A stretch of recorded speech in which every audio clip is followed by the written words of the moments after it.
What if the biggest mistake people make when building a home is starting with the plans?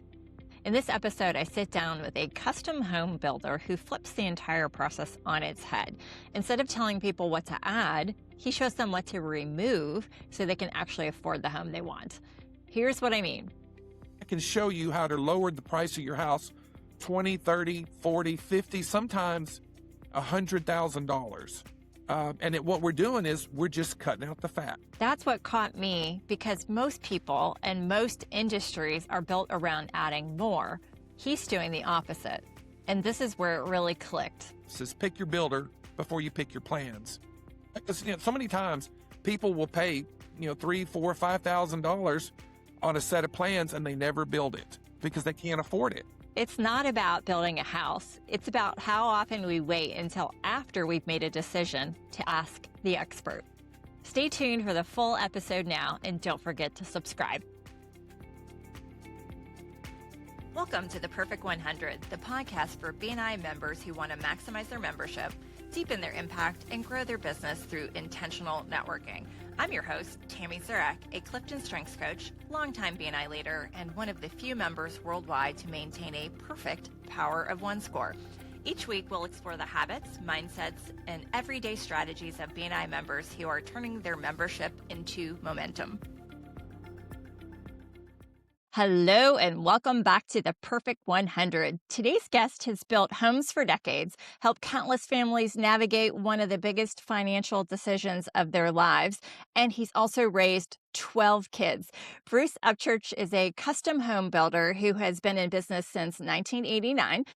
Specializing in homes in the country and helping clients understand the numbers behind their decisions through his budget buffet approach. In BNI, he's what we would call upstream. He creates opportunities that feed an entire room, and he currently has the highest thank you for close business in the Tennessee-Memphis region. Bruce, there's a lot to unpack here. I'm really glad to have you, and welcome to the Perfect 100. Well, thank you for inviting me. Of course. Well, let's do what we always do here and start with your 45 seconds. Go ahead when you're ready. Okay, good morning. My name is Bruce Upchurch, and I'm the custom home builder in my BNI chapter. And today, a good referral for me is somebody that wants to build that dream home out in the country. We love building houses out in the country. Most of our clients, this is their forever home, the last home they will ever build. And the biggest question is, how do I get started? And we want to catch them before they actually purchase the plans. We'd rather talk to them and help them bid a house from something we download off the internet, and that we can bid it pretty accurately and then make sure that that's in the price where they want to be, because the blueprint itself is the single most important cost factor that will determine how much will your house cost per square foot. So if you know somebody like that, I'd love to talk to them. Again, my name is Bruce Upchurch, where relationships make the best foundations. All right, perfect. All right. And before we get into everything you just shared and talk more about it, I have to go here. You've raised 12 kids. Everybody heard that and went, wait, what? And I don't even know where to start. So let's start at the beginning. Did you grow up in a big family yourself? No, lots of drama. And let me say this, when people say you've got 12 kids, I like to add same mama, same daddy, because that's a big deal. Yeah. Lots of people have blended families today. Yes. And, from the original mom and dad, I'm the baby. I have two older sisters. And then, my dad married and divorced and married, divorced. And then I have a half brother. And then now I have a step brother. So there's 5 of us right now. Okay, awesome. Yeah, I guess that does make a difference because, I have a blended family. I guess it's not blended because I don't have my own, but I have a stepson. So he's got, a bonus parent. So yeah, today's world, it's a little bit more, you're not really sure. Something I like to tell people is it's very important who you hang out with, because at that time when we were having kids, we hung out with people who had large families. My pastor had 12. A deacon brother had 10. Another good friend of our family had 10. We hung out with people who had large families. And to us, children are a blessing. And my wife keeps asking me, which one would you want to give back? None of them. Does she ask that in front of the kids? Oh, yeah. Yeah. And we joke about it. I tell people we're almost normal now because we're down to 4. And honestly, we have an 18-year-old, 16-year-old, a 14-year-old, and 11-year-old. And the 18-year-old, he is gone most of the time. So we go to church yesterday, and it's like there's just 3 of us, 3 kids and mom and dad. And so we're almost normal. Right. Well, I always wondered, and I may have asked you this in the past. We've known each other for quite a while, but was one of the reasons you build so you could, I don't know if you started out to have a family this big because that was normal, like you said, you were in that community of people who had lots of kids. Was that something, or did you have to decide, I need to build houses because I need to make one big enough for my family? Actually, my dad was a home builder, and for the time I was 11 years old, I knew what I was gonna be. I knew what I needed to do, the people I needed to meet, and how I was gonna get into the building business. My dad, I worked all the time. As a kid, if I wasn't in school, I was working. Every day off where the other kids had a holiday or even on the weekends. So I thought school was fun. I'm like, "Hey, I don't have to go to work." That's I guess that's one way to do it. My husband grew up like that too. His dad owned a business, and it was very up and down in the course of his life. But as a younger adult, he was working in his dad's business quite often. Weekends, he would do trips. They sold campers and things like that, so they would go drive them here and there and everywhere. And he had to clean them, and because they did pre-owned and new, so all the things. So working was a common thing.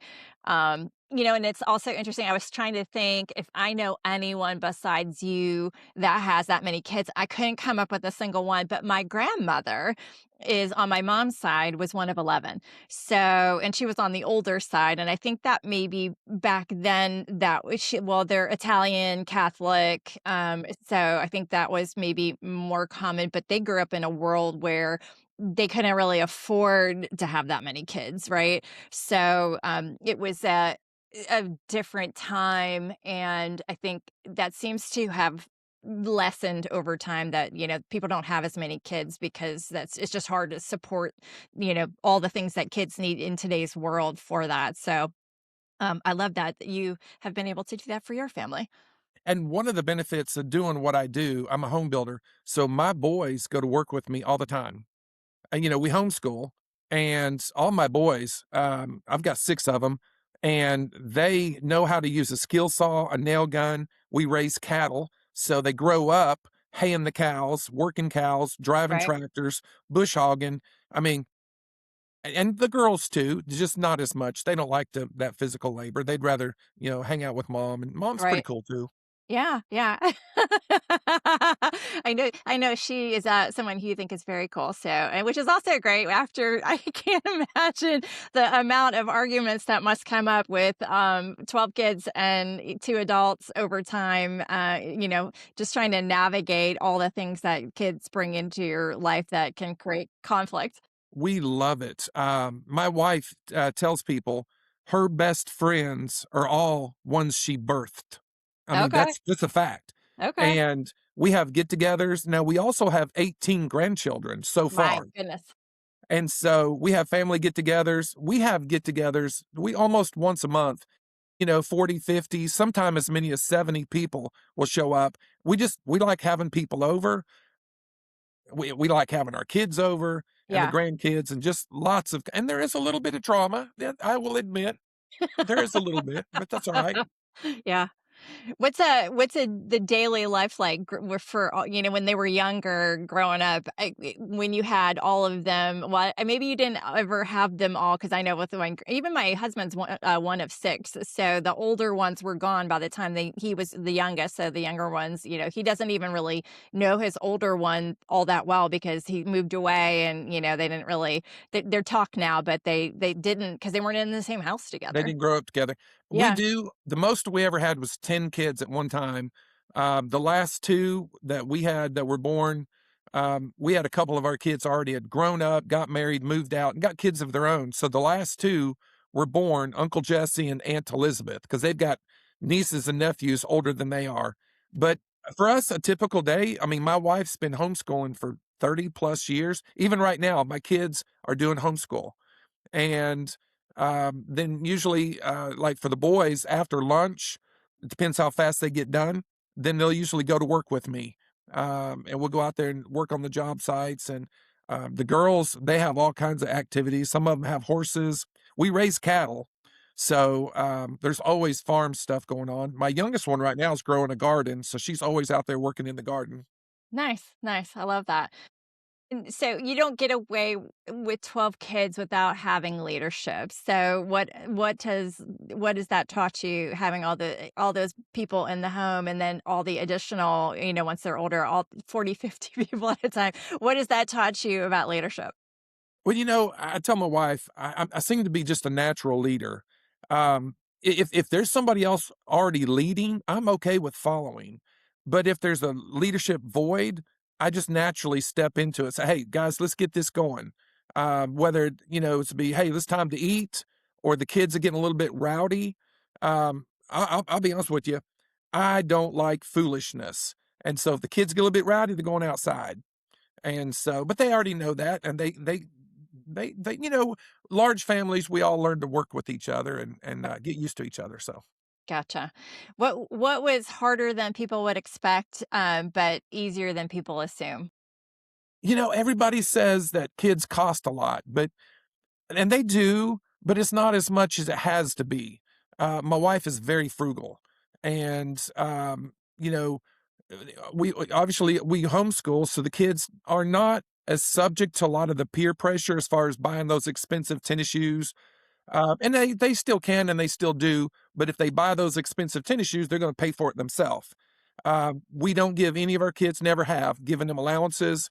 They work. The only time they have access to money is they go out there and work. And honestly, we live out in the country. We don't watch a lot of TV. We hardly ever watch TV. We watch football and sports and things like that, but other than that, we don't watch very much TV. Yeah. Okay. And what did you want your kids to experience growing up that maybe you didn't have? You know, It's a lot one of my goals in life is to be married till death do we part. When I grew up, my dad married and divorced. He was married 6 times. And My so, I would love for my kids to they only had 1 mama and 1 daddy, and they would get to enjoy the same blessings. And sometimes it just doesn't work out that way. That's not their fault or, necessarily, but it just happens. But, that's something that, we've really tried hard is to have unity in our family and I have 1 mom and 1 daddy. love that. I have an uncle who has followed a similar path with 6 wives, which is, it's just sort of astronomical in my head to figure out how could you, how is that possible? But I guess it happens, right? People figure it out and do it. I think it's also was one of my goals not to. My parents have been married for I don't even know now 60. I can't remember what they're on 63 maybe years. Wow, that's Yeah. fantastic. Yeah, so one of my goals was to I didn't get married till I was older because I wanted to, wait for the right one, so to speak. I'm doing the air quotes for anybody just listening. And, I wanted to stay married. So far so good. You've been together 20 years, married for 17 or 18. So going on 18. So that's I feel pretty good about that. My wife and I just celebrated 40 Wow. years in January. Awesome. I love that. Congratulations. Thank you. All right. And when you look at your family today, what are you most proud of that has nothing to do with business? Um, you know, I'm proud of my kids. I love my kids. I tell people I like to shock people. I love my kids way more than I love my grandkids. I love my grandkids, but I tell my kids all the time, the best thing you can do is come spend time with us. We love and our spouses. That's a really cool thing about as your kids grow up and they marry and we like their spouses. I think my spouse made me a better person. And I think that happens a lot of times, and it's just really cool to watch them as they grow up and they raise kids and they choose their life partner. That's just super cool. We love it. Awesome. Love that too. So you grew up with your dad building houses. What made you decide this was going to be what you wanted to do too? He just kind of gave me that vision of this is if you'll listen to me and do what I say, you can make a lot of money and you can be successful. And honestly, I give my dad credit for my good marriage, because, he's like, you don't have to make the mistakes I've made." And sometimes he would, give me marriage advice, and it was good marriage advice. And so I credit my dad with, with having such a good marriage.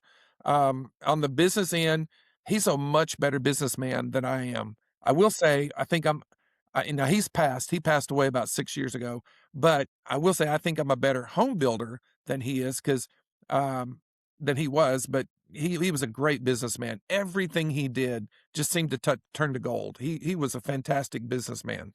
Okay, awesome. And most builders sell homes. You do something a little different with what you call the budget buffet. Where'd that idea come from? I made that up. Okay, you've heard of people upselling when you go to a sales process and people upsell.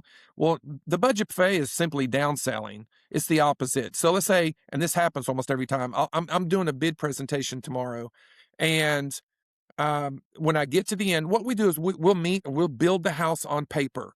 And I'll ask them questions, and I'll fill in the blanks, and I'll take their answers and add it up and say, all right, your investment to build this house the way we've talked about will be X amount of dollars. And almost every time, that's quite a bit more than what they want to spend. I acknowledge houses cost too much, but so do groceries, and so do vehicles and everything else. And so what I do is I show them, I said, hey, I've got a method, I call it the budget buffet, where I can take that sale price that we just agreed to, and I can show you how to lower the price of your house 20, 30, 40, 50, sometimes $100,000. What we're doing is we're just cutting out the fat. We're cutting out all the nice things. For example, some of the things that run the cost of a house up is your unheated square footage. Lots of times we'll build a house. I bid one 2 weeks ago. It was like a 1,200 square foot house, but it had 2,500 unheated square footage. Well, that cost you a lot of extra money that you don't get credit for. Okay. Okay. So we just have to start eliminating it. What if we were to take the front porch and, cut off a foot?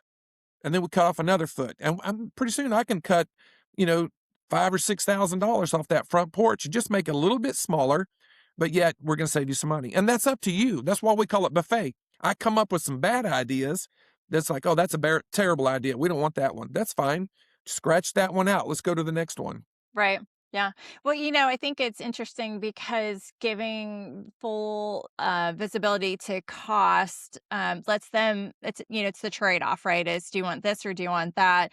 Why are you willing to be transparent when most builders aren't?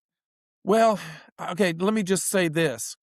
Some builders, and I've seen this before. I actually built a house one time, and the homeowner's like, "Oh, you never did give me your the budget." And we were building the house off another builder's budget. And I said, "Oh, here's mine." But and I don't give my customers a budget of the price of the house breakdown until we sign contract. The budget buffet is not that, okay? The budget buffet is it's just a math. And let's say I built a house I proposed to build a house for it was like $494,000. And they said, Bruce, we really need to be at 450,000. And I showed them step by step how to lower the price down to below 450. Um, and that's what the budget buffet is. And that really doesn't have anything to do with how much I pay my framer or my plumber. That has to do with how many lineal feet of cabinets do you have in your master bathroom? You Yeah. know, cabinets are a big expense. And when you say, how much does the house cost? Well, how many lineal feet of cabinets do you have? Okay. So when you realize they can't afford everything they want, how are you guiding them to feel like they're getting what they want without settling for less? That budget buffet process. Well, so when they see some of the things, like I was just talking to a customer this morning, they said cabinets are important to us. So I said, that's fine. When I suggest cutting that price, you can just say, well, that's important. We're going to keep that one, but consider the other things that I'm suggesting, like windows. A typical house may have 17 to 20 windows. Sometimes I've been in houses that have 45 to 50 windows. And by the way, windows are the enemy to energy efficiency. Right. Yeah, I believe that. So it's It seems counterintuitive. If most people in business are like, what can I add? And you use the upselling word earlier, right? Is how much more can I add on to make more, to, sell more and earn more and all the things.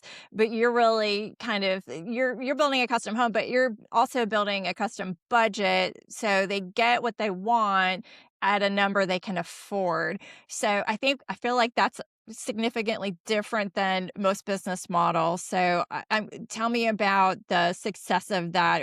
Are you walking away from some people or adding more people in because of that strategy?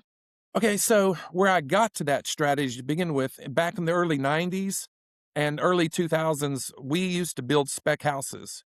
And I don't know if you remember 9/11. I had a bunch of spec houses out there and I owned a lot of lots. And we went through that 9/11 recession and we almost went broke. And so I had met another builder. I think it's from Oregon or Washington or somewhere out west. And this is at the IBS show, International Home Builder Trade Show. And he was telling me they didn't borrow money. I'm like, how can you be in the building business and you don't borrow money? And so he said we built custom homes until we saved up enough cash to build one spec at a time, and then we started building two specs at a time. And he's like, we just don't borrow money. And for a home builder, that is, I mean, that's total change of ideals because, we leverage ourselves so often, and that's how we end up going broke. Right. So we started building custom homes and then when, when you're building a custom home and the people, they just pick a blueprint off the internet. They don't know how much it costs. They don't understand what things cost. And so I have to help them. And I try to tell people, talk to us before you buy your plans. We have a slogan and a banner we made up says pick your builder before you pick your plans. And that because so many times people will pay, three, four, $5,000 on a set of plans and they never build it because they can't afford it. But yet I can show them how to build a similar house for 60,000 less, maybe 100,000 less. Yeah, it's such an interesting business model because I think everybody thinks I need to figure out what I want, and that means I have to go to an architect and have somebody, lay that all out for me, and then I find the builder. So So many times, the builders will tell the individuals, bring me a set of plans and I'll bid your house. Or they'll tell them, well, just figure $200 a square foot. I was talking to a lady this morning. She said, she's talking to another builder, and he said it's usually about 225 a square foot. Just bring me a set of plans. Well, I don't want them to go buy a set of plans. I said, let's sit down and talk. And oh, by the way, sometimes we're at $185 a square foot. It's the blueprint, the design of the blueprint is the single most important cost factor. Yeah, I'm having a revelation, and it's something I've individually. So I've done 40 podcasts. You're number 41, and in talking and interviewing everybody, the thing I'm finding the most interesting is that we all have expertise. That were you to ask us about those things before you did the thing you thought we want, that we offer, you came to us and said, "Hey, what if I was going to do this in the future? What would that, what should I look for? What should I be thinking about?" We look at our kids and say we want our kids to be successful. And my husband and I had this conversation the other day about banking, money. If you want to qualify for, I was talking to the banker in my chapter. If you want to, he did a podcast, Jeff Kimbrough, if you want to go find that one. So we were talking about when you need money is usually the time where you can't get money because you're so over leveraged that now you can't qualify to get money.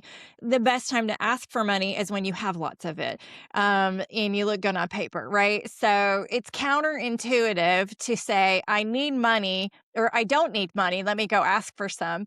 And it's also counterintuitive, it feels like, to say, I want to build a house. So let me go talk to the builder before I do anything.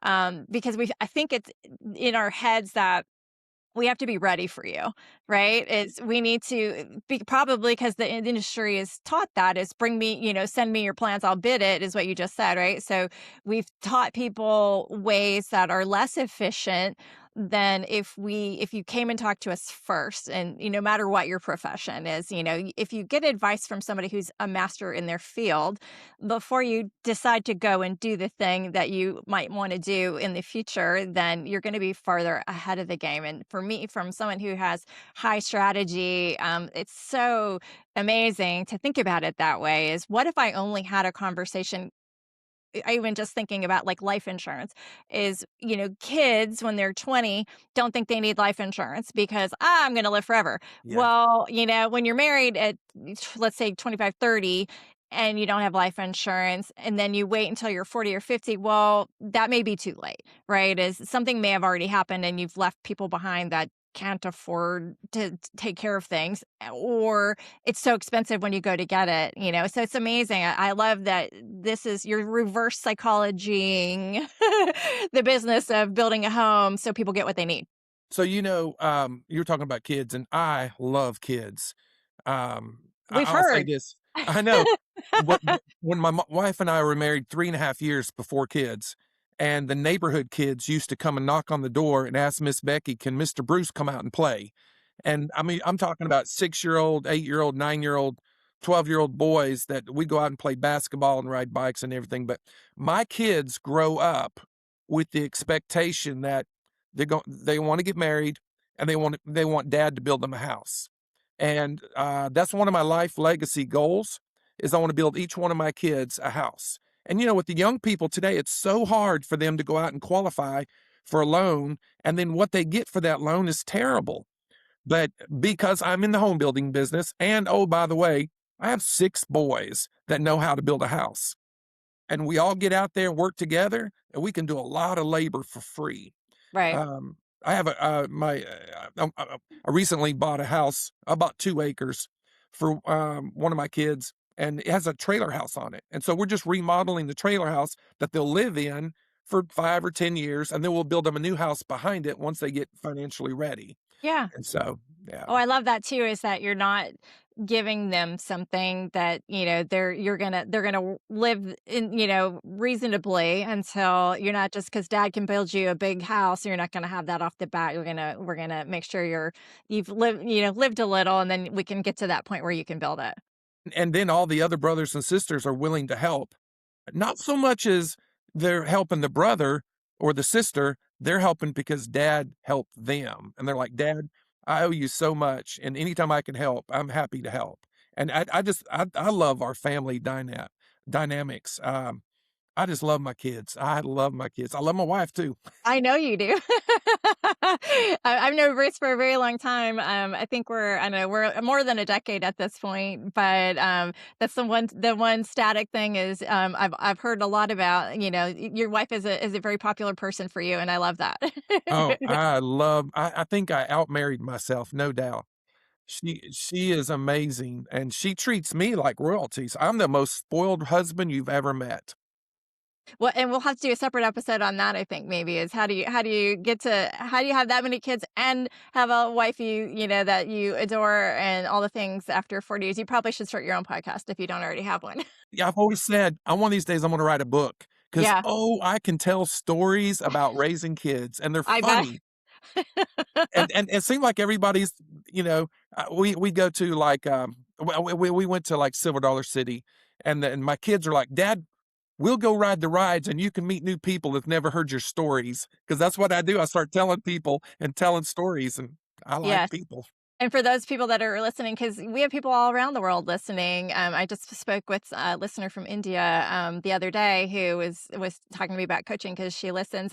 So Silver Dollar City is an amusement park because I don't know It either. is. It's like Six Okay. Flags. It's amusement Okay. park, and I don't like roller coasters, and my kids do. And we gone to Six Flags last year. We went to Silver Dollar City, and I just like people, and so I'll sit down. I'm waiting on them to get off the ride, and I start talking to the people next to me, and of course I start telling my stories, and they're just having a good time. Yes, and so when we get to your Clifton strengths, that'll be very apparent what your number 1 is. If for regular listeners probably can already figure out what that is, but we'll get to it in a minute. So you build, your catchphrase is always, "I'll build you a house in the country." You don't build subdivisions, not in your not what you wanted. Obviously, you can build a house anywhere, and I've been in your houses, they're beautiful, but you would rather build out in the country. What do you see happening in the market now that maybe people are missing? What I'm seeing is that people are building smaller homes. Where we used to build 3 and 4,000 square foot houses. Now we're building 2 and 3,000 square foot houses because everything costs double just about. But they're still putting, like the screened in porches, the safe room, the storm room, if you will, permanent stairs to the attic. Most of my clients want everything on one floor, everything, and so, but they still want the stairs to the attic because they don't want to have to do that pull down stair or the crawl hole. Yeah, Um, so, but the one thing I'm passionate about is energy efficiency. Every house we build is super energy efficient. And while my customers are not as sold on it, they appreciate me more as their builder 5 years, 10 years after they move in because I build that right. energy efficient home. Yeah, are you the green thing, right? Building, I don't know if you're green, but, I'm not, but we do a lot of the green stuff that they say you wanna do.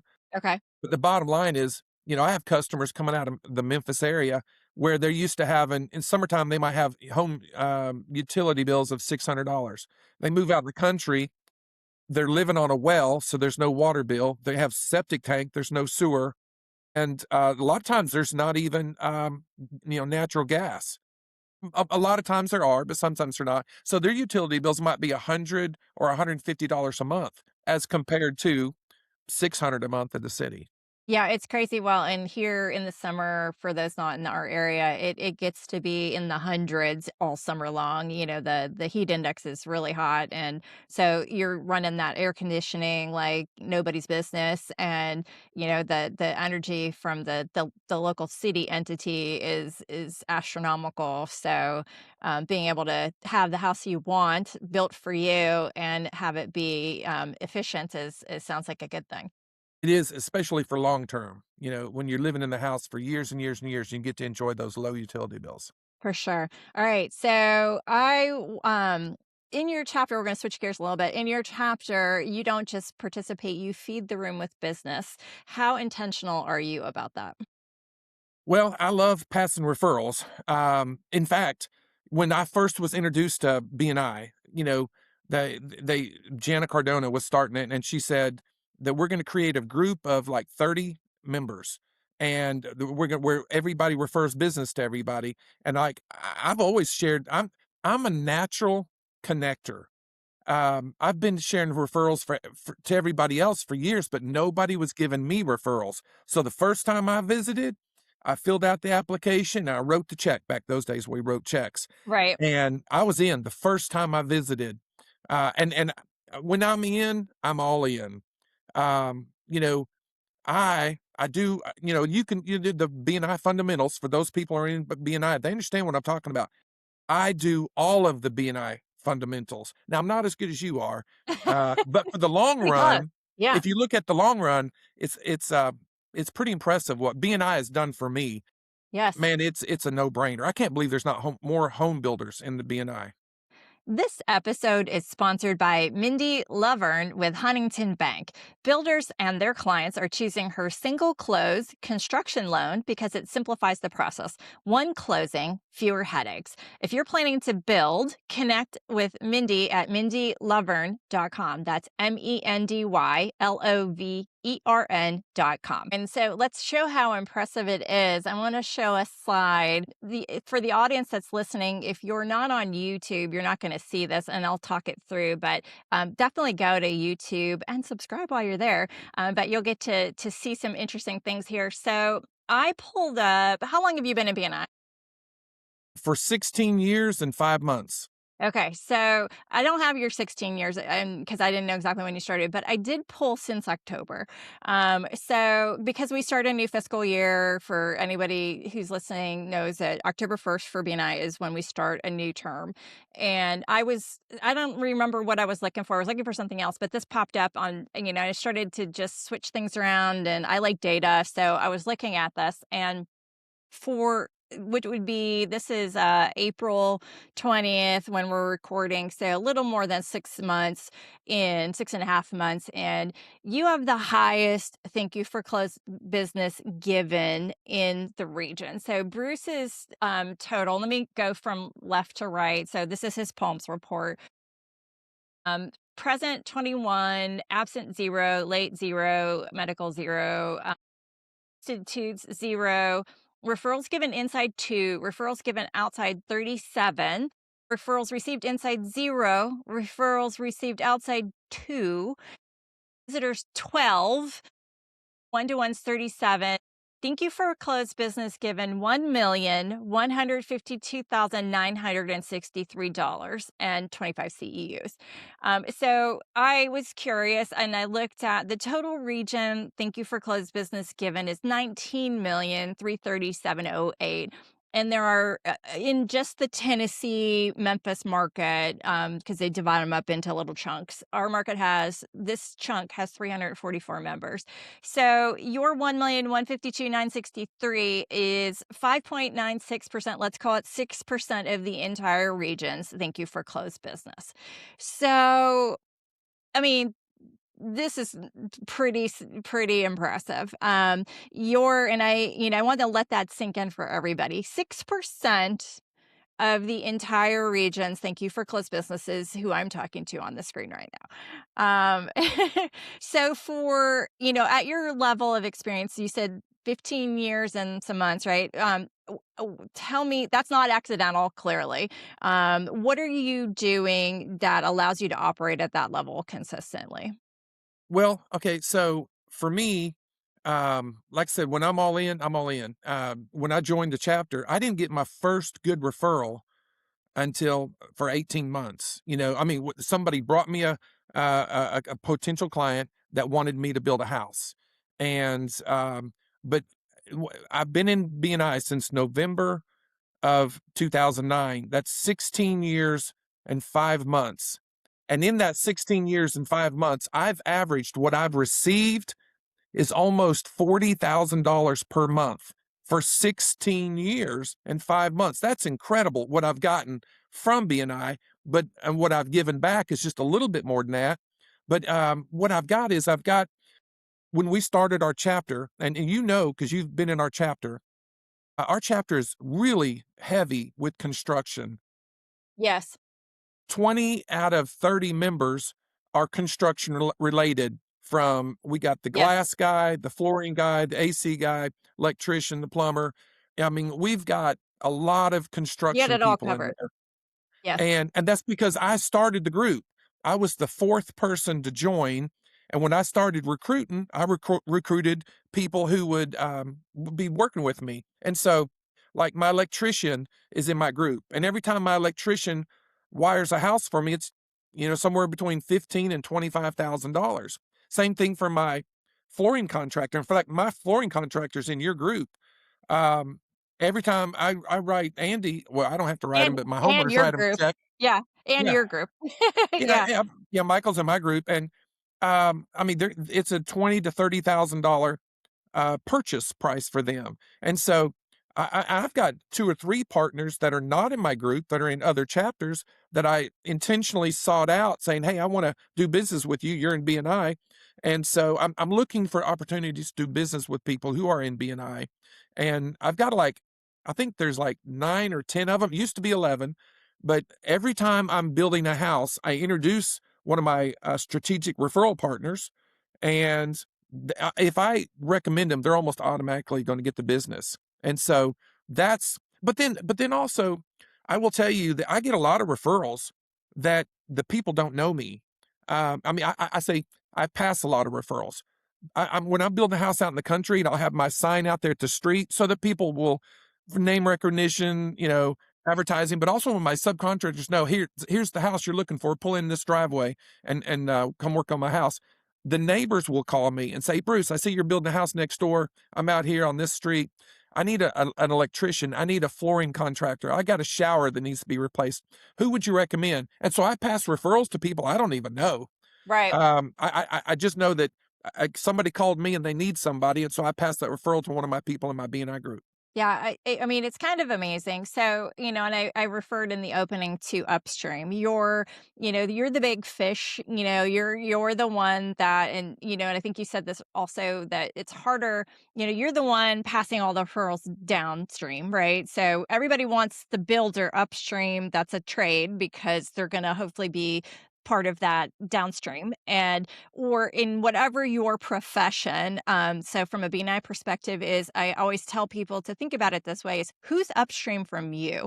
Who is, for me, let's say it's a CPA, because somebody's gone to their CPA and said, I'm going to start a business and I need to know what I can do with my money, right? So, and then they know, well, okay, tell me more about your business. And that feeds me and several other people down the line. So, if you haven't thought about the upstream, then, oftentimes on the trade side, you're that person. And you mentioned I counted, it's 19 that are officially, now you have some ones that are right around that feed off you that are not actually trades, but they want the trade business. You have, very, like your CPA is going to be fine with all the trades business. So is your website designer and all that.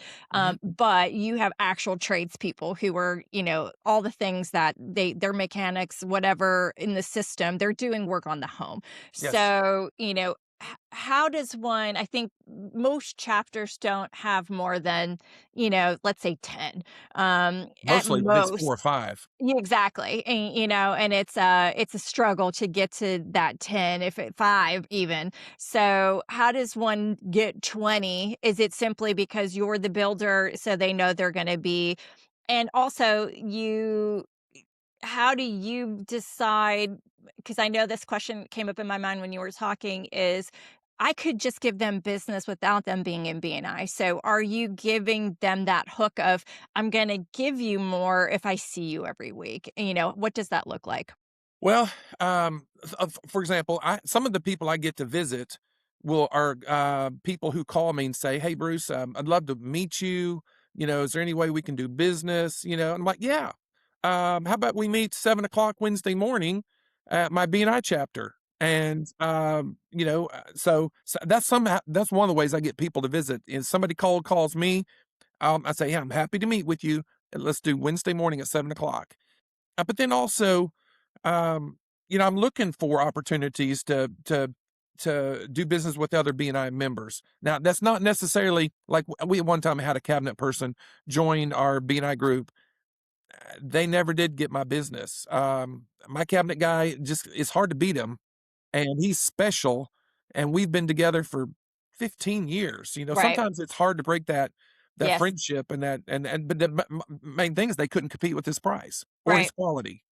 So, it's hard sometimes. I wanna do business with people, at the same time, I want to keep doing business with the people that I'm already doing with, but I'm always looking for that opportunity. I had another person from the Millington chapter call me and said, "Hey, I got a plumber that just joined our group. He's looking to meet you. Would you be willing to meet with him?" Absolutely. I always wanna help other people, yes.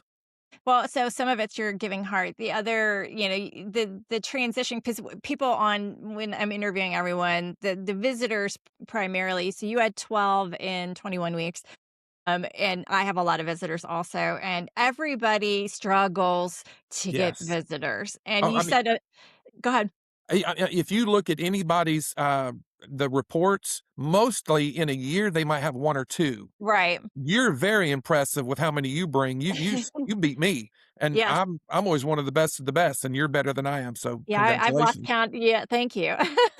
I'm at like 20, I don't know, 5 in the last 12 months or whatever it is. I haven't looked in a minute, but what you just said is a way, right? We all have people reaching out to do business with us, every single one of us. In fact, I was sitting next to a visitor at last week's meeting, and I said, he was a sub of the VP, and they weren't related industries. And I said, "Oh," and she wasn't there yet. And I said, "So, how did you do you guys know each other?" And he said, "No, actually, I called her to do business." And she's like, "Well, why don't you actually? I don't need your services, but I can introduce you to some people who might." And so that's how she got him in the room, right? Because he wanted to come see all these people who might need his business. And he's something we don't have. And so it made complete sense. They do document shredding. So, and the first person he met after me was somebody who does cyber security. So, it's like a hand and fist, or hand and glove. They were a good match right off. I'm like, oh, you guys have a great power team. That would be a great, partnership, and start, getting the wheels turning. And so it's as simple as being aware of it, right? Is recognizing anybody, like, I'm sitting in a business. My husband owns, and I've said this before, but my husband owns a painting. He teaches people how to oil paint. And so we'll get random people walk in the front door it's in a strip mall. So they'll just go knocking on doors looking for business. And so when they come in, I'm like, tell me more about what you do. Right. And You know, if we don't have them, I'm going to find a spot. If we already have one, there are plenty of other chapters that can use them. the thing is, and what I'm hearing from you is life is all about being intentional. I had a guy one time that every time it was a locksmith, and every time I do business with him, I'd invite him to B&I. And he finally showed up. And at the end of the meeting, we have I have sessions, and he stood up and he said, every time I go and do business with Bruce, he invites me to this meeting. And I said, I just got tired of him inviting me. So I finally said, I'm going to come and just get this over with. And he said, I'm going to tell you, I'm very impressed. And he said, if you'll have me, I hope that I get to join this group because y'all are amazing. B&I, the concept is fabulous. It can work for anybody. Yes. Yeah, it's fun when the stick to itiveness works. You also said something about not being able to use someone because you have a pre-existing relationship, and that comes up for all of us, right? Yeah, it Is does. we live our life, we do business, we work with people that we know, like, and trust outside of potentially BNI, right? So that doesn't mean, I think people get locked into, well, I can't invite somebody because I already have one in my life, right? Doesn't mean that person is a good fit for everyone else, right? Is so if somebody comes in and I have a side side person that I use that's not in my chapter, so to speak, doesn't mean I can't recommend two people. Right. Because I always say it's not up to me who you choose. I'm going to give you options because your personality is different than mine. Who you like and what you vibe with is going to be potentially different than what I, want. Or so if and I never want to be in a position where I've only given you one person and that person is not somebody you like. I would rather I be the resource for, and I do that because I know so many BNI people. I'll say, "Here's 2 or 3 I Recommend. know, like, and trust." Yeah, I recommend them. So, you decide who's the best fit for you. I've given them a bat at the plate, and whoever gets the home run, one of them, it was a 30%, it was a better chance than if you got no opportunity to step up to the plate, right? So, just for listeners, I want them to think it doesn't have to be mutually exclusive that, I've got somebody, so I can't bring them in. Everybody else in the room can use them. It doesn't have to be just you. So it doesn't have to be just one particular profession, so to speak. And to say something about that, sometimes people will join a BNI chapter with the idea that, hey, they hope to do business with Bruce. My HVAC guy in our chapter does not do my new houses, but I still pass him more referrals than almost anybody else because I refer him to all the service, and I get a lot of phone calls from people I didn't build the house, and I say, "Oh yeah, my guy, this is who I use," and I do use him on like my rental properties and stuff Right. like Other that. things. Mhm. Yeah. Yeah. And that's perfect, right? Is you can divvy up the give, I guess, is, sometimes you get one, sometimes you get one, and that's the way it goes. Is as long as you get a shot at it, that's all I ever want is give me a shot. And, I have to earn it. So it's not up to you to sell me. I will sell me. And if they like it, they'll do it, so that's the way it goes. And I do want to highlight that next week's guest is going to be the second highest Thank You for Closed business person in the region. And that person's only a year in. So I want to contrast so Bruce has been in 16 years and this person's been in one. And that person is the second highest right behind Bruce. So no matter what your status in BNI, she's brand new, a year is brand new versus us. We've been in forever, more than a decade, going on two for you. So, there's a lot to be learned in that length of time that she doesn't have yet. And I think that listeners will want to hear that. So come back next week. All right. So I do want to stay with you, though, and talk to me about um, is what you're getting from the room, because I did say you only have referrals received inside 0, referrals received outside 2 in that time frame. And I recognize that your homes are more expensive than some people sell cosmetics that, they're $50 and you sell homes that might be, I think do you go up to 500,000? Is that your kind of Yeah, we do, yeah, about a 500,000, about 500-600,000 is where, our average sales price is 545. Okay. So if is 2 enough to keep you happy, or it sounds like you've already kind of said you're getting the benefits, rather you're getting that money regardless, even if it's only 2 referrals in that 6 months. So we have 3 houses under construction right now from BNI, and number 4, we've signed the contract. We just haven't started it. We're waiting on the bank processing, stuff like that. And so that's 4 at one time. That's pretty high. Um, and one year I remember we had 5 sold homes from BNI. On average, and usually it's going to be about 30% of my income comes from BNI. And sometimes a couple of years ago, there was none of my business was from BNI. So it ebbs and flows, and BNI has been good to me. I love it, and I intentionally go visit other chapters because there's no other home builders in BNI as far as I know. So I still get to visit other chapters and build relationships, and get business from other chapters. Yes. Well, we had one in mind who I guess has chosen didn't they left, and so they weren't in long enough to see the vision, right? So and that was it was a unique situation, and I think that we have those situations. My chapter is the biggest chapter in the region right now, and so it attracts people because it sounds like a good idea, but what they put into it is what they get out of it. Right. So if they don't put in enough, then they are definitely not going to get enough back out. And I think that's the difference, is that when you come in your first year, which is why I wanted the next one coming up is only a year in, you can't put all your eggs in that basket, but not do any of the work to get the eggs to the basket. Right? You got to have the chickens and you got to feed them and make sure they're safe and all the things before you get the fruit of that labor. And that's a little bit of what we do here, right? Staying ahead in a world driven by technology is key. At Wisdom Integrators, we don't just solve problems, we create opportunities. Wisdom Integrators, connecting your world, solving your problems. One of the things I like to tell people, because I used to do what you do. I worked for BNI, 12 years, 15 years. I don't know. It seemed like at least 13 years. Yeah. But uh, I'm a pretty good home builder, but nobody ever taught me how to network. Nobody taught me how to do the BNI fundamentals until Right. I met BNI. Right. They taught me how to network, and I am, like I tell people, they call me about my website and my social media. I attended a thing recently about social media. I don't do anything on social media. I don't.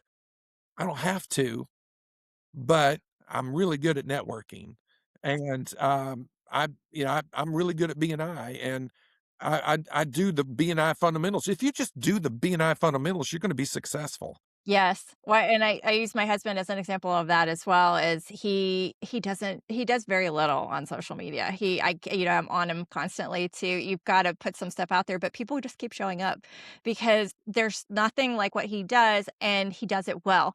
So, it's kinda like you, right? A custom home is unique to you. It's like being when I was a photographer, my look is my look. What I create is what I create.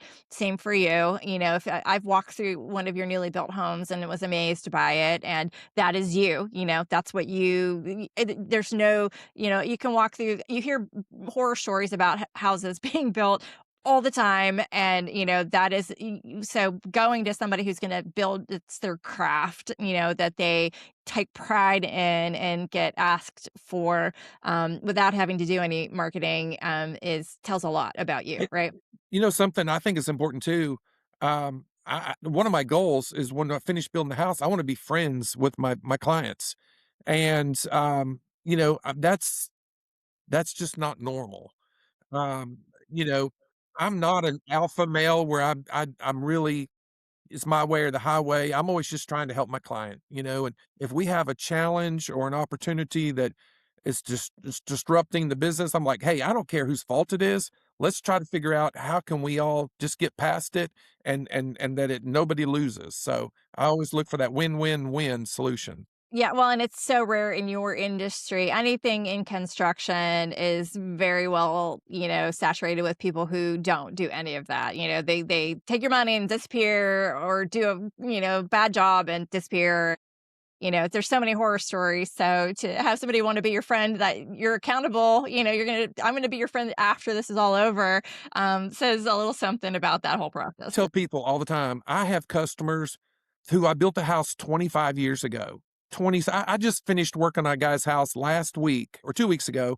I built this house in 1998, and he called me up, "Hey, Bruce, I got a problem." And I told him what to do. And he went and got some bids. And he's like, can you just come help me? And I ended up working on his house. And he paid me for it. He paid me good. But he just wanted me to do it, not somebody else. And I get people call me all the time. The house is 10 years old, 15 years old. They still call me because I'm their builder. Right. Yes. And it's like I get people, I don't actively seek photography clients, but it's a very personal relationship. Mhm. So, I've photographed people for 12 years. I still get I know you're not really doing this anymore, but can you please?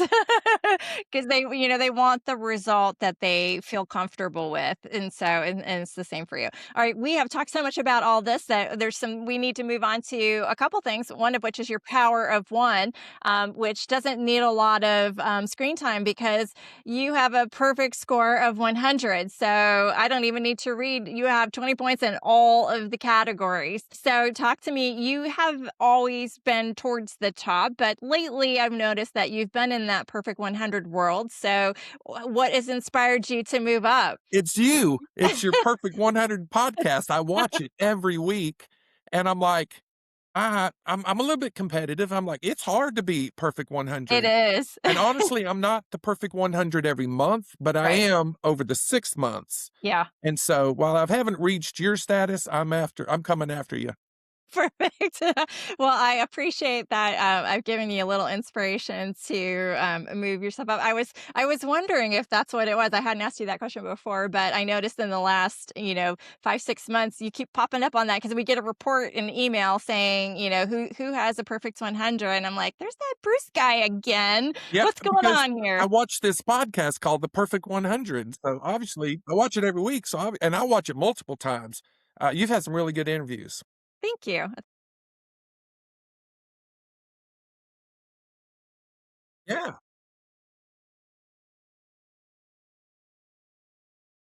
That have just so you can make sure you're hitting them.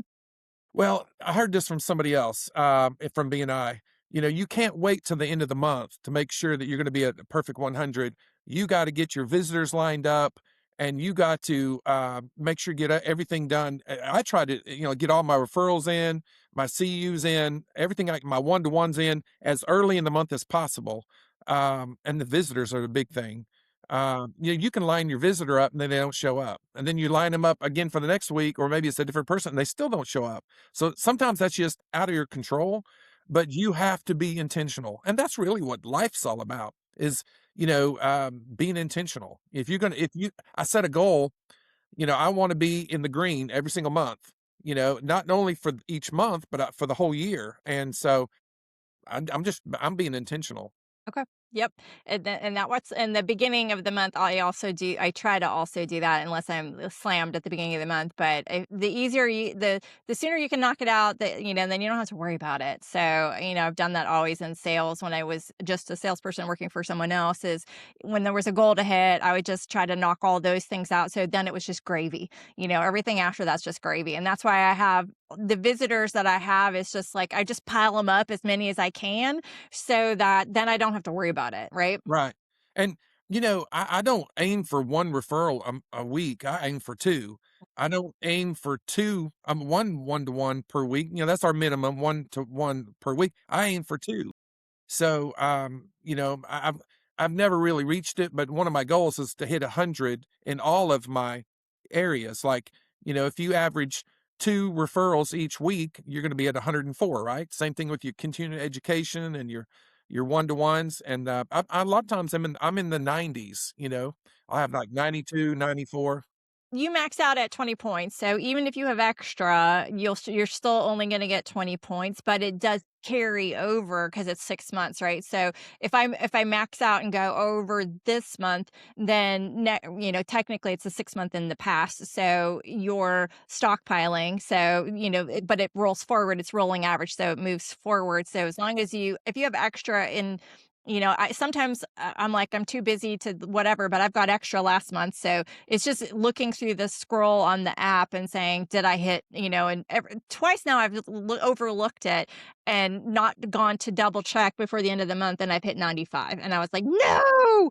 And what if it was for a CEU? It's so stupid because it's like, it's actually something I can do easily, right? It's not, referrals are a little harder to find, but a CEU is like, I can do that driving to, wherever. So I was, All right. I was so I'm gonna mad. say something you tell my age.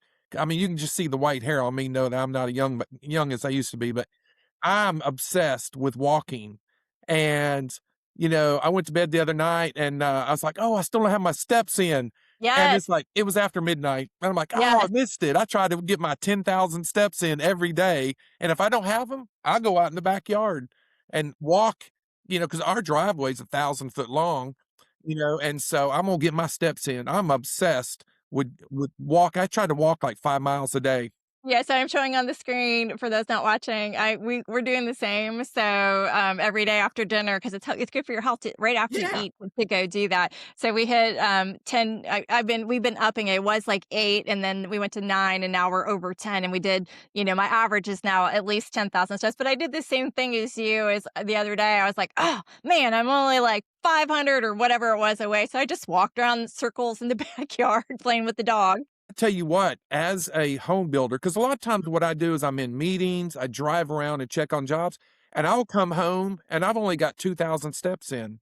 And that's devastating. It's like what I try to do is like this morning, I got up at 5:30 and I started walking. So I already got in like 4 or 5,000 steps in. I just took a 2 mile walk. I do it first thing in the morning just to get that over with. And then at the end of the day, if I need more, I'll do more. Yeah, so I'm going to roll over now to your Clifton strengths because we've said several things now that highlight your strengths. So I'm going to read the top 5 for those that are not watching.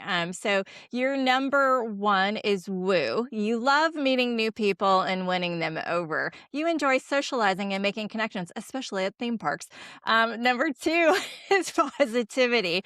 You have contagious enthusiasm. You're naturally upbeat and can energize others.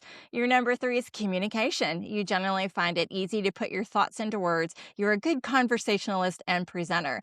Your number 4 is harmony. You look for consensus. You have no use for unnecessary friction and guide others toward practical solutions. And your number 5 is maximizer. You consistently ask, how can we make this better? You don't settle for good enough, but push for excellence. And so you've also done your full 34, and I'm going to show that. And then your number 6. So for everyone, I say this all the time, but I'm going to say it again because it fits. Is if you only do your top 5, that's great information. It is what you naturally do every day. But if you look at if you don't have 6 through 10, then you're missing some, or the full 34. You either get the top 5 or the full 34, but you're missing out on some really great information. Your number 6 is achiever. And so what you just said, speaking to, we both have it. My achiever's number 10, is once you set that goal, you gotta hit it and exceed it, right? So we're both perfect 100. We're both 10,000 steps a day. That is because I've given myself that I've got to do it, right? Once I've said I'm going to do it, I'm going to find out. I'm going to make it happen, right? So, and I'm not going to feel good about myself if I don't make it happen. So that's part of your number 6, right below your number, your top 5 is that. Your number 7 is consistency. Your number 8 is focus, number 9 is developer, and number 10 is belief. So, and it's funny because some of your bottom ones are some of my top ones, and some of my top ones are your bottom ones, but we both share maximizer at the top. But you've taken this several times over the years, because I know you and I took it originally the first time. I think maybe it wasn't your first time, but in 2009, I know the previous franchise owner gave it to us both, because we were both director consultants on that team at that time. So you've taken it again, though. So this one was last year. So talk to me about why, has there been benefit to you in taking it more than once? Honestly, I couldn't find from we took it the first time, but I like Okay. taking these type of things, and I certainly didn't mind paying for it. But you just learn more about yourself. I like that word woo. Yeah. I've been telling my wife I'm still wooing her, trying to convince her to pick me. I'm the one, Yeah. even after marriage. I And don't 12 kids. stop. I still try to court her and Yeah. woo her. So, Yes. but I mean, but it's what's important to know what you're good at, but it's also important to understand what you're not so good at so that you can work on that. And honestly, sometimes my enthusiasm and my talking too much is a negative thing. And so I need to understand, I need to tone that down. So it's good to understand um, your natural traits. Yeah, so so you said 2 things there. The working on what you're not good at. So if you've taken this and you look at the bottom, you're never going to make any you can make a marginal improvement on the things that are at the bottom, but they're just not really in your makeup. There's a DNA strand on there. It's just part of your personality. Is you're not likely to be great at the things that are at the bottom. And there are blind spots to what we're good at, right? And that, I know, you say repeatedly, I talk too much, and it isn't necessarily, I think it's more your blending all those things together, the winning others over, the positivity, the communication, the harmony. When you're passionate, then you're going to speak to it, right? So because you want everybody to feel as passionate about it as you do. And the blind spot is when is it too much, right? And that's, in recognizing it, is a great thing. When you have coaching, that's where those things come out, is to say, am I overdoing this one thing? And when you say, okay, now I just need to look at the room and say, have I, read the room, they say, is let me see if I've done too much. Yeah. So recently, I don't know if I told you this, but I don't really teach Sunday school. I facilitate Sunday school, right? And we were doing the Sunday school thing, and one of the members said, "Hey, Bruce, just for a second, let me ask you. Now, your wife is out of town, right?" And I said, "Yeah, she's been gone for 3 days." She said, "We can tell you're pent up. You have so much to say, and obviously you have not had a chance to say it, and you're pent up." And I'm like, we all just laughed for a minute. I'm like, "Okay, yeah, that's probably true. I've been going pretty strong." Well, and having all those people in your home is probably a good thing for you, because you have lots of people to bounce things with. But, we have mostly teenagers now, and Yeah, teenagers, they don't want to talk to you. even though we're in the same room, Right. yeah, Yeah. they're living their own thing. Yes, yes. So harmony is interesting for construction. How does that show up when you're, doing competing priorities? Like, I've got this much money, and these expectations, and reality isn't maybe the same thing. Okay, so I think that's really important. My subcontractors, my vendors, the people I work with, they trust me and I trust them. And sometimes we have a problem, like Andy, we had a problem recently, and I said, "Andy, we just got to fix it." And if that means I need to participate and I need to pay some of this invoice, you just let me know how much I need to write the check for because we need to just get past this and move on to the next house. And I let them know up front. I don't mind being a part of the solution because I have a long-term view. I want them to make money and I want to make money and I want my homeowner to be happy with the end product. So I don't want my homeowner to have to pay for every little thing that's wrong, Right. especially if it's not their fault. So I think that's a big part of my personality is that harmony is like, I'm willing to participate of the pain, if I need to make sure that it's not a lose-lose or a lose-win. Yeah, and for those that don't know who Andy is, that's one of your subcontractors, Yeah, just he's my flooring guy, for does my context. tile, and it was a tile Yeah, issue we had, yeah, and it wasn't his fault. It wasn't his fault at all. What we had to go back and redo some tile. It's because the homeowner made a decision to install the glass doors where the blueprint there wasn't any glass shower doors on it, and they were going to be. It would break the tile. It would crack the tiles. We had to go totally redo that area. great. All right, and so Maximizer takes I also actually have did I say that? Yeah, I said I have Maximizer. So Maximizer takes good things and makes them great. Are you trying to make the house better or the experience better? I'm really passionate about my end result. I think the house speaks for itself, but also I think the experience is important. Sometimes I'll have my homeowners we try to meet with my homeowners, like once every couple weeks on the job site, just to remind them I'm their builder. And as like I'll tell them, I say, I don't have any agenda. I'm just here to remind you I'm your builder. And is there anything that you want to question, you want to ask? And we always come up with something to talk about. Um, when I say that, my son is he works with me and he schedules and builds my houses and I sell them and I'm very much a part of the building process, but mostly he does all the scheduling. Okay. Well, and you have high influencing themes, so I'm curious if you are you feeling like you're guiding people or selling people? I just want to guide them. I'm going to help them. If they have a different opinion, I'll tell them my opinion once and then I drop it. Uh, if they're doing something I would not do that I don't agree with, I'll tell them that, and then I'm drop it. But mostly, I just want to do whatever they want to do. It's their home, and honestly, ultimately, it ends up to being a money issue. How much extra money do they have, and what do they want to put the priority for their money at? Yeah.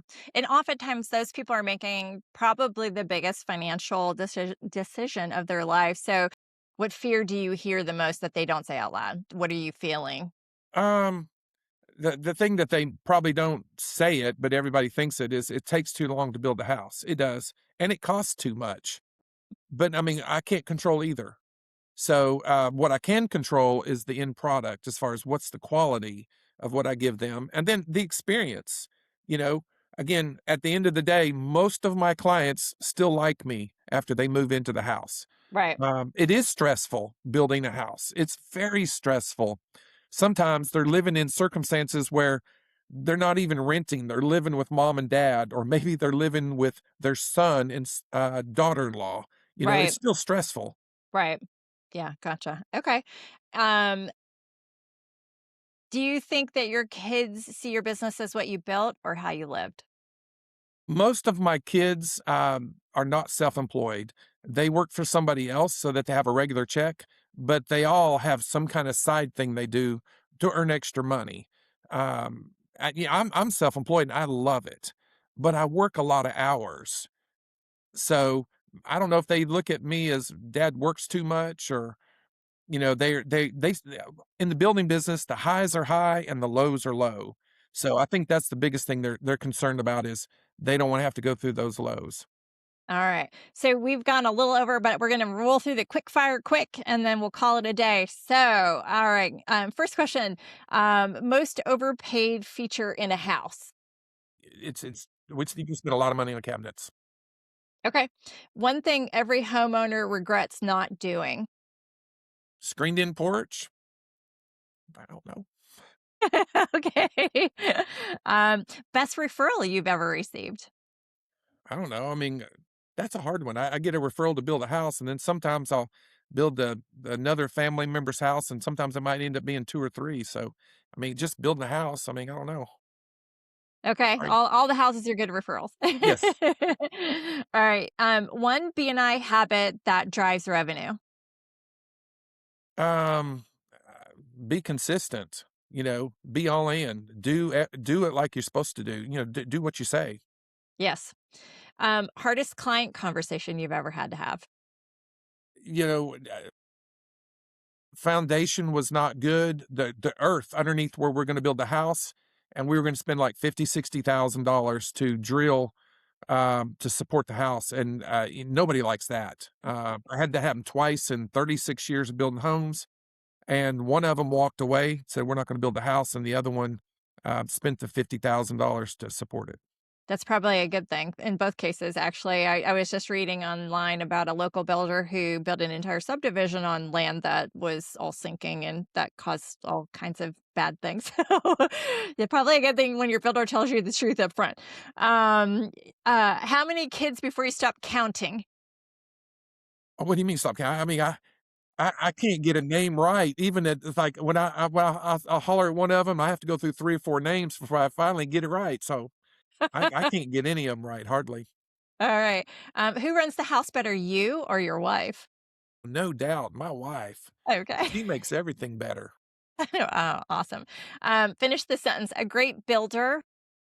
Is concerned about the cost. He's concerned about what your cost is. A good builder is concerned with energy efficiency. There's so many things I could say. A good builder is concerned with the relationship at the end of the build. Okay.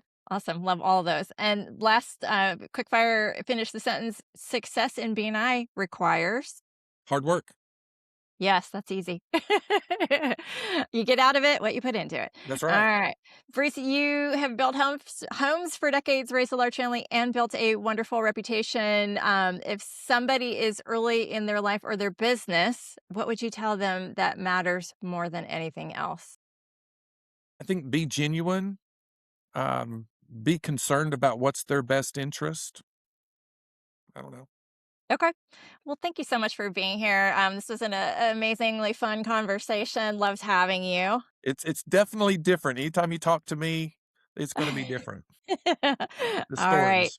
Yes, well, different is good, and I love hearing all the stories, and we've heard some good ones today. And for everybody listening, if this gave you something you can apply this week, make sure you subscribe, share it with somebody in your chapter, and send it to somebody who is serious about growing their business or their BNI.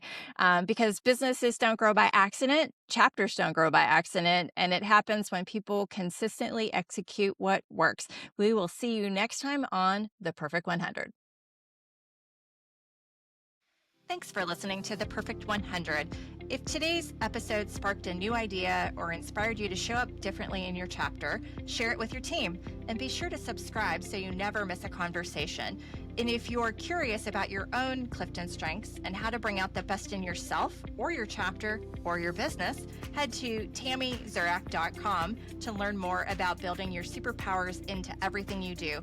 Keep showing up, keep connecting, and keep building your perfect 100.